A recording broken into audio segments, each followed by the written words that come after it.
धन्यवाद। ये लाइव तस्वीरें आप महू से देख रहे हैं, इंदौर के पास की महू की ये तस्वीरें। आज बाबा साहब अम्बेडकर की जयंती है और इसी मौके पर अलग अलग जगह कार्यक्रम रखे गए हैं। इसी बीच महू में भी बड़ा कार्यक्रम, जहां पर बाबा साहेब अम्बेडकर को श्रद्धा सुमन अर्पण करने, श्रद्धांजलि देने के लिए खुद सीएम पहुंचे। मेरे साथ सभी बोलेंगे, डॉक्टर भीमराव अंबेडकर अमर रहे। जरा अच्छे से दोनों हाथ की मुट्ठी बांध करके जोर का मेरे साथ नारा दोहराएंगे, डॉक्टर भीमराव अंबेडकर अमर रहे, बाबा साहब अमर रहे, जय भीम, जय भीम। हम सबका सौभाग्य है एक ऐसे अमर व्यक्तित्व को हम स्मरण करने के लिए उनके जन्म स्थान पर एकत्रित आए हैं, जिनने 20वीं शताब्दी के अंदर ही देश की आजादी के साथ ऐसा अद्वितीय काम किया जिसके कारण बीते 1000 साल की गुलामी का हमारा जो काल था, जिसके कई सबक हमको थे और उन्होंने वो सारी गलतियों को सुधारने का प्रयास किया, जिसके कारण भारत अब दुनिया का आदर्श देश बना। जोरदार अभिनंदन करें ऐसे महान सपूत अंबेडकर जी का स्मरण करते हुए। आज के इस कार्यक्रम में मंच पर विराजमान हमारे अपने प्रभारी, उत्तर प्रदेश के पूर्व मंत्री, अभी वहां के माननीय MLC के माननीय मेंबर, हमारे साथ मंच पर मौजूद डॉक्टर महेंद्र सिंह जी, जोरदार अभिनंदन कर महेंद्र सिंह जी का। हमारे उप मुख्यमंत्री माननीय जगदीश देवड़ा जी, जोरदार अभिनंदन माननीय देवड़ा जी का भी करें। इस अवसर पर माननीय कानिटकर जी जिन्हें विषय विस्तार से रखा, हमारे वरिष्ठ प्रचारक हैं, आपका भी अभिनंदन। मंच पर मौजूद हमारे जल संसाधन और सुयोग मंत्री श्रीमान तुलसी सिलावट जी का जोरदार अभिनंदन करें। माननीय सांसद, लेकिन पहले हमारी भारत सरकार की मंत्री है, जोरदार अभिनंदन बहन सावित्री ठाकुर जी का। पहले जिला पंचायत के अध्यक्ष भी आप नहीं रही और अब भारत सरकार की मंत्री है। मुझे क्या मालूम अंबेडकर जी का आशीर्वाद ऐसा फलता आपको। जोरदार अभिनंदन करो हमारी बहन का। क्या जानदार तरीके से दहाड़ती है, अपना विषय रखती है। इस अवसर पर माननीय सांसद श्रीमती कविता पाटीदार जी का जोरदार अभिनंदन करें हम। और मेरे साथ मंत्री रही और अपनी धारदार भाषा के लिए कविता साहित्य जो दीदी के मुंह से निकले ऐसे लगे कि माँ सरस्वती निपय प्रसन्न है। सुश्री उषा ठाकुर जी का जोरदार अभिनंदन करें। हमारे दोनों जिला अध्यक्ष श्रवण कुमार चावड़ा जी और सुमित मिश्रा जी, जोरदार अभिनंदन करें। इस अवसर पर जिला पंचायत के अध्यक्ष श्रीमती रीना सतीश मालवी जी, डॉक्टर राजेश वानखेड़े जी, सचिव डॉक्टर अंबेडकर मेमोरियल सोसाइटी, श्रीमान अनिल गजभिये जी, उपाध्यक्ष मेमोरियल सोसाइटी, श्रीमान कैलाश जाटव जी, प्रदेश अध्यक्ष अजय मोर्चा, श्रीमान सरदार मालवी जी, सावन सोनकर जी, जोरदार अभिनंदन। पूरे मंच का एक बार जोरदार ताली बजा करके। विस्तार से बात करने का तो समय कम है, लेकिन ये बात भी सही है, अंबेडकर जी के अगर जीवन के योगदानों को मिलाकर के बात करें, वो इतने बहुआयामी है और एक एक निर्णय उनका ऐसा लग रहा कि वो अपने भविष्य को जानते थे भारत के, इसलिए भारत के भविष्य के अंदर उठने वाली चुनौतियां, आने वाली कठिनाइयां, ऐसे सारे मामलों को अंबेडकर जी ने अपने जीवन काल में, यद्यपि उनका जीवन बहुत कठिनाई का है, लेकिन हम सब जानते हैं कि जो कठिनाई के बाद अच्छे मुकाम पे पहुंच जाए तो पलट के पीछे वाले के लिए वो कठिनाई भूल जाते हैं। लेकिन अंबेडकर जी ऐसे व्यक्तित्व के धनी नहीं थे। उन्होंने अपने जीवन में जो संघर्ष किया, उस संघर्ष से सबक लेते हुए भविष्य में अपने भाई बहन कभी ऐसा कोई कठिनाई आए उसके खिलाफ लगातार संघर्ष करते रहिए। मैं उनको दोनों हाथ योगदान, कितने प्रकार से उन्होंने अपने जीवन से सबको सबक देने का प्रयास किया। अंग्रेजों की उस कठिन चुनौती के काल में भी ना तब डरे, ना बाद में भी वो किसी और से डरे। सदैव सच्चाई के लिए, समाज की समानता के लिए, बंधुत्व के लिए, सर्वहारा वर्ग की शिक्षा के लिए अंबेडकर जी ने जो योगदान दिया है वो भूतो न भविष्यति हो सकता है। हम उनको स्मरण करें जीवन भर तो भी कम है। हमारे लिए इतना बड़ा योगदान अंबेडकर जी का रहा। उनके जीवन के अलग अलग हिस्सों का अगर हम अलग अलग आयाम देखें तो सबसे पहले शिक्षा की महत्ता उन्होंने अपने जीवन से प्रारंभ की।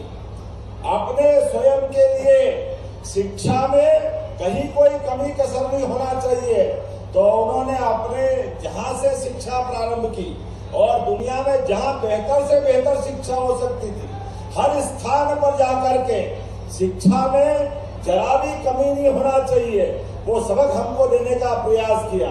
मैं सौभाग्यशाली हूँ यशस्वी प्रधानमंत्री नरेंद्र मोदी जी का, जिन्होंने अंबेडकर की जो ऐसी स्मरणीय उनकी स्थान है उनको पंच तीर्थ के रूप में मान्यता दी। जोरदार अभिनंदन करें माननीय मोदी जी का। हमारा ये उनका जन्म स्थान महू अगर ये तीर्थ के रूप में आनंदित कर रहा है तो हमारे स्वर्गीय सुंदरलाल पटवा जी से लगा करके पूर्व मुख्यमंत्री शिवराज सिंह चौहान, हमारे उस समय के सुंदरलाल जी पटवा, अटल बिहारी वाजपेयी जी, हमारे सारे नेताओं इस स्थान को तीर्थ बनाने के लिए यहाँ के नेताओं ने भी लगातार काम किया। हम सब जानते हैं आज ये हजारों लाखों की तादाद में महू में आकर के अपने उस महापुरुष को याद करके अगर प्रणाम करने का मौका मिलता है तो हमको मालूम है अस्थि कलश को प्रणाम करके हमारा जीवन भी धन्य होता है। ये महू का धाम तीर्थ के रूप में बन गया।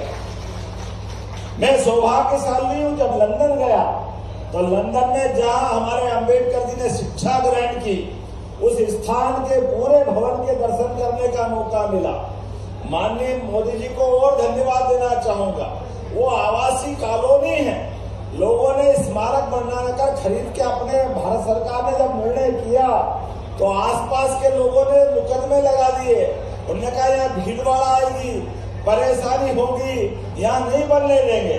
लेकिन मोदी जी ने कहा कि नहीं, अंबेडकर जी का ये शिक्षा का स्थान तो तीर्थ ही बनना चाहिए, चाहे जो हो जाए, कोर्ट कचहरी सब कुछ निपटा, लेकिन आज वो भव्य तीर्थ बना है। जोरदार अभिनंदन करो हमारे उस तीर्थ के लिए भी। दिल्ली, बंबई, आपने नागपुर का स्थान बताया, कौन सा स्थान छोड़ा? और ऐसा होना भी चाहिए। अंबेडकर जी ने समूचे समाज के लिए, हमको मालूम है आरक्षण जैसी सौगात दे करके जो उनने बड़ी उपलब्धि दी, आंकड़े गवाह इस बात के, हमारे एससी के, एसटी के या आंकड़े आज से 1951-52 के आंकड़े देखे तो एससी का साक्षरता दर हमारे पास मात्र 1.5% थी, आज ये 67% पे पहुंची है। तो अंबेडकर जी का योगदान है, हमें इस बात का आनंद है। एसटी का, एससी का न केवल साक्षरता बल्कि पूरा जीवन बदला। आरक्षण के माध्यम से समता के लिए बढ़कर के जो काम किया, मैं दोनों हाथ जोड़कर अंबेडकर जी के उस महान योगदान को धन्यवाद देना चाहूंगा कि हमारे समाज में सर्वहारा वर्ग के लिए एससी, एसटी, ओबीसी जातियों की विभिन्नता के कारण से भविष्य में अगर कठिनाई आएगी, हमको सर्वहारा वर्ग की समानता की बात करना पड़ेगी। अतीत के काल में पृथ्वीराज सिंह चौहान के बाद भारत ने अगर कमजोरी महसूस की थी तो ये जातिगत व्यवस्था का भी एक योगदान था। मुझे इस बात की प्रसन्नता है, अंबेडकर जी ने आजादी के पहले ही समाज का ध्यान में आकर्षित करते हुए ये योगदान दिया। दूसरा, संविधान बना करके जो बड़ा योगदान दिया, जोरदार अभिनंदन करें डॉक्टर अंबेडकर जी के लिए। संविधान में वो सब चीज जोड़ने का प्रयास किया जिसमें भविष्य में इस लोकतंत्र को खतरे आ सकते थे। तमाम प्रकार का इतना बड़ा देश, इतनी विविधता, ऐसे में लोकतंत्र के अंदर वो सब कुछ समाहित करना बहुत चुनौती थी। जिस बात का उनने विरोध किया था, मुझे इस बात का संतोष है, माननीय नरेंद्र मोदी जी ने वो कलंक धारा 370 का भी हटा करके जम्मू कश्मीर को भी संविधान के दायरे में लाने का प्रयास किया। हम सब उस 40,000 निरपराध लोगों को भूल नहीं सकते। उस भूल के कारण से हमारे देशभक्तों का खून, चाहे पुलिस का हो, सेना का हो, सिविलियन का हो, कोई भी व्यक्ति, जम्मू कश्मीर पूरा देश एक तरफ और जम्मू कश्मीर एक तरफ, ये अंबेडकर जी ने स्वीकार नहीं किया था, लेकिन नेहरू जी ने मजबूर किया और उनको मजबूरी के बल पे उस बात की मान्यता दी। उसका कष्ट सबने देखा, सबने भोगा। अरे हम तो और बड़े अलग प्रकार के भाव से बोलना चाहते हैं आज अतीत का, लेकिन इतिहास झुटला नहीं सकते। जो कानून मंत्री बने अंबेडकर जी, उनकी जो योग्यता थी, अरे जो इतना पढ़ा लिखा, इतने अच्छे समाज की लड़ाई लड़ रहा, उनने अपने लोकसभा के अंदर अधिकारों का सृजन करके हमको लोकतंत्र को गौरवान्वित किया। लेकिन ऐसा व्यक्ति भी अगर लोकसभा में चुनाव के लिए जा रहा था, तो ये अतीत का इतिहास है कि कांग्रेस पार्टी ने हरा करके उनको लोकसभा में नहीं जाने दिया। ये सबसे बड़ी गलती। लोकसभा में अगर अंबेडकर जी जाते तो कितना गौरव बढ़ता। अरे लोकतंत्र का मतलब ये है, पक्ष में हो विपक्ष में हो, ऐसे महान लोगों को आगे लेके चलना ही चाहिए। ऐसी एक नहीं कई बातें बता सकता हूँ, लेकिन मुझे मालूम है कल बीती रात ही नरेंद्र मोदी जी ने इसी जन्म स्थान महू आने जाने के लिए दिल्ली से राजस्थान के मार्ग पे एक नई रेलगाड़ी देने की सुविधा दी। जोरदार ताली बजाओ। अंबेडकर जी के जन्म स्थान से दिल्ली तरफ जाने की रेल, एक दिल्ली से आने की। एमपी और छत्तीसगढ़ के रफ्तार की दो तस्वीरें सामने आई हैं, जिसे देखकर सहम जाएंगे आप भी। एक पिकअप की रफ्तार इतनी तेज थी कि चंद सेकंड में मौत छूकर निकल गई। देखिए।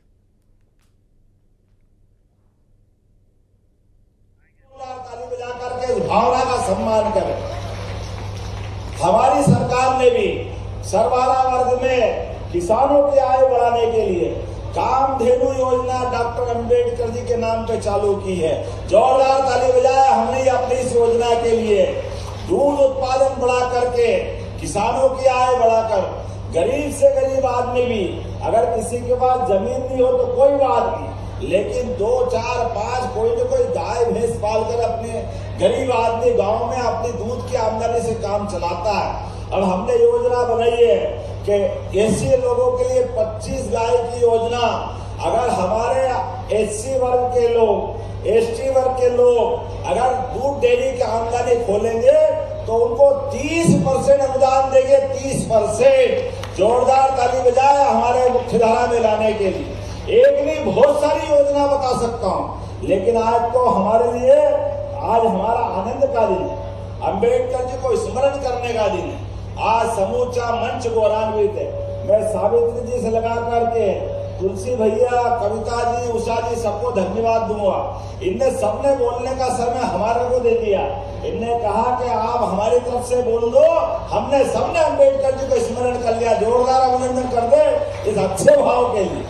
आपको सबको धन्यवाद देता हूँ। और भंते जी, आपकी भावना का भी सम्मान करूंगा। आपने कहा कि यात्री आते हैं, लगातार यात्री बढ़ते जा रहे हैं। अब ये ट्रस्ट बन गया, समिति बन गई, ये तीर्थ बन गया, तो लोगों के रुकने की धर्मशाला की जरूरत भी पड़ेगी।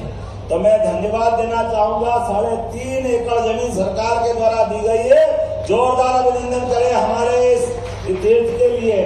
और मैं आपको आश्वस्त करता हूँ, आप हमारे नेताओं से मिलकर के अच्छी योजना बनाइए। पैसे की कोई कमी नहीं आएगी। जो आप मांगोगे अंबेडकर जी के लिए सब कुछ देने के लिए तैयार। अरे अंबेडकर जी के लिए क्या तकलीफ हो सकती है? आप तो अच्छे ही करेंगे, यात्रियों की सुविधा बनाएंगे। ऐसे में आने जाने वाले सारे लोगों के लिए हमारी सरकार देश और दुनिया में जो भी अंबेडकर जी को स्मरण करते हुए यहाँ आएंगे, उनके लिए सारा प्रबंध हमारी सरकार के द्वारा किया जाएगा। कोई कोर कसर नहीं रहेगी। सारी व्यवस्था जुटाने का काम हमारी सरकार के माध्यम से होगा।